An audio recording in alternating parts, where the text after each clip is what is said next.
European monarchs have been known to step down in the past, yet Queen Elizabeth II and future British monarchs are very unlikely to follow suit. Royal expert Dr Ed Owens told Express.co.uk that two situations may see an exception to that rule.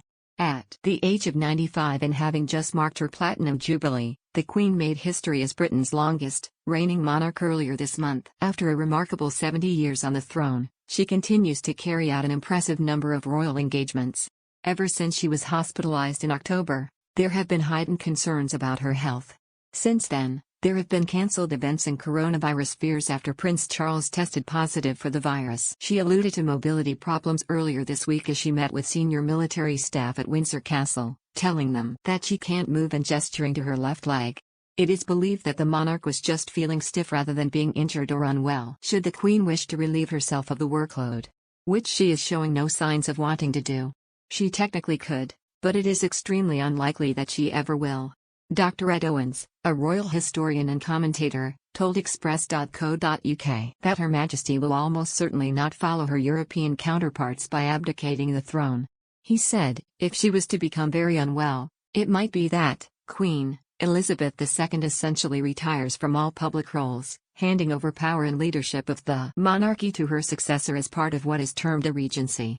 There is more recent precedent for this going back to the late 18th century when George Ives' eldest son ruled as his proxy due to the monarch's ill health. Dr. Owens speculated that there could be two possible circumstances where a future British monarch may abdicate.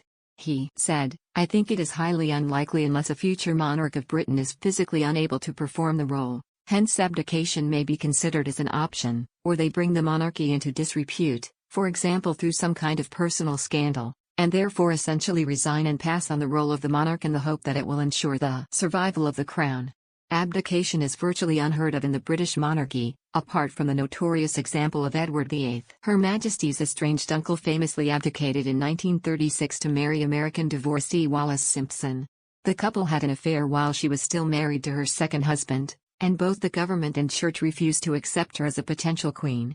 In Europe, however, there is more precedent for a monarch to abdicate. Dr. Owens said, European monarchs have in the recent past abdicated for a number of reasons. For example, in the Dutch royal family, sovereigns have abdicated in order to pass on the role to the next generation. Their youth means they are better equipped to fulfill the demanding program of engagements and duties required of modern constitutional monarchs in the Netherlands. Meanwhile, in the Belgian and Spanish royal families, monarchs have recently abdicated due to personal scandals, and the hope has been that passing on the throne will lead to renewal and ensure the ultimate survival of the dynasty. Queen Beatrix of the Netherlands, King Albert II of Belgium, and King Juan Carlos I of Spain all abdicated between April 2013 and June 2014. Any chance of Queen Elizabeth II doing the same, however, can likely be ruled out by the fact that she vowed to dedicate her life to the crown, alongside the promise she made to God in her commitment to the role. Hugo Vickers, a royal historian, told The Guardian last year, I can assure you the Queen will not abdicate. One main reason why the Queen will absolutely not abdicate is unlike other European monarchs, she is an anointed queen. And if you are an anointed queen you do not abdicate.